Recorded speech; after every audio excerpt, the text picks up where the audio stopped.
Registered सोसायटीचे तुम्ही सर्व मेंबर, कोऑपरेटिव्ह सोसायटीचे मेंबर.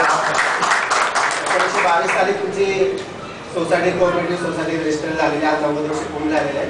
आज काहीतरी एक नवीन गोष्ट घेऊन तुम्ही सगळ्यांच्या समोर आलेले आहे. 2-3 मुद्द्यांमध्ये मी सांगतो. मी स्वच्छ पुणे सेवा सहकारी संस्थेच्या वतीने तुमच्या समोर उभा आहे.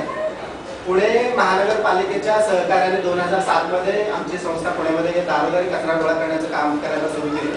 आज पुण्यामध्ये जवळपास 4.25 लाख घरांमधून आम्ही कचरा गोळा करतो. 2100 सभासद आहेत. मुख्यतः पुणे महानगरपालिकेने दारोदारी कचरा गोळा करण्याचं काम आमच्या संस्थेकडे दिलं. प्रायमरी कलेक्शन आमची असते आणि सेकंडरी कलेक्शन महानगरपालिकेची असते.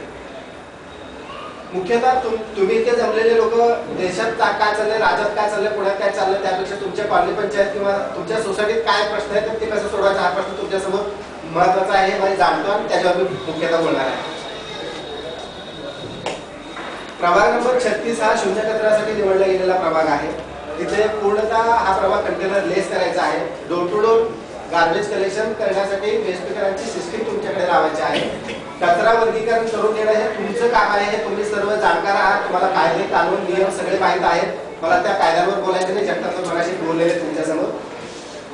अपेक्षा ही आहे की आता सगळ्यांच्या डोक्यामध्ये असे प्रश्न असतील की कोणीतरी काटे नावाचा व्यक्ती येतो, दिलीप नावाचा व्यक्ती येतो, कलावती बाई येते, 3-4 लोक आम्हाला दिसतात, कोणाला नेमकं कचरा द्यायचा. त्याच्यावर दाते सरांनी आम्ही मार्ग काढलेला आहे. उद्यापासून कोणीतरी एकच व्यक्ती तुमच्याकडे कचरा घ्यायला येईल हे मी शुअरली आता सांगेन. फक्त प्रश्न असा असतो की दरवाजापर्यंत येणार का गेट पर्यंत येणार हे तुम्ही ठरवा. इंटरनेट तुम्हाला गेट पर्यंत आणून द्यायचा आहे कचरा की दरवाजातून येणं तुम्हाला अफोर्डेबल आहे. पण दर महिन्याला 30 रुपये आम्ही घंटी कलेक्शन करू. त्याचे सोसायटी असेल तर सोसायटीच्या फंडमधून द्या, इंडिव्हिज्युअल देत असाल तर इंडिव्हिज्युअलला. या व्यतिरिक्त स्वच्छ पुणे सेवा सहकारी संस्था पुण्यामध्ये खत प्रकल्पाचं पण काम करतात. जसे पुण्यावर करतात असे 7-8 लोक आहेत. आम्ही करतो त्याचबरोबरीने. मुख्यतः बाजूला जर वेळेला उल्लेख करतात आज त्यांच्याकडून गडबडीत राहून गेलं की आम्ही घरातला अडगळीचं सामान घेऊन जाण्याचा एक वी कलेक्ट नावाचा प्रोग्राम राबवतो आणि पुण्यामध्ये सर्वात मोठ्या प्रमाणात याच प्रभागात राबवलेले आतापर्यंत. ते इलेक्ट्रॉनिक साहित्य कलेक्शनचं असेल किंवा सर्व अडगळीचं सामान, जुन्या चपला, कपडे, तुमचे फर्निचर असतील, इलेक्ट्रॉनिक सर्व गोष्टी तुम्ही सांगाल त्यानुसार आपण आठवड्यातून कधीतरी एक बार ठरवून 4 तासासाठी आम्ही येऊन तुमच्याकडून सेंट्रली कलेक्ट करू शकतो आणि त्या सर्व गोष्टी रिसायकलिंगला पुढे जातात. या संदर्भात पण मी तुम्हाला हवं तर कॉन्टॅक्ट नंबर तुम्ही माझ्याकडून घेऊ शकता.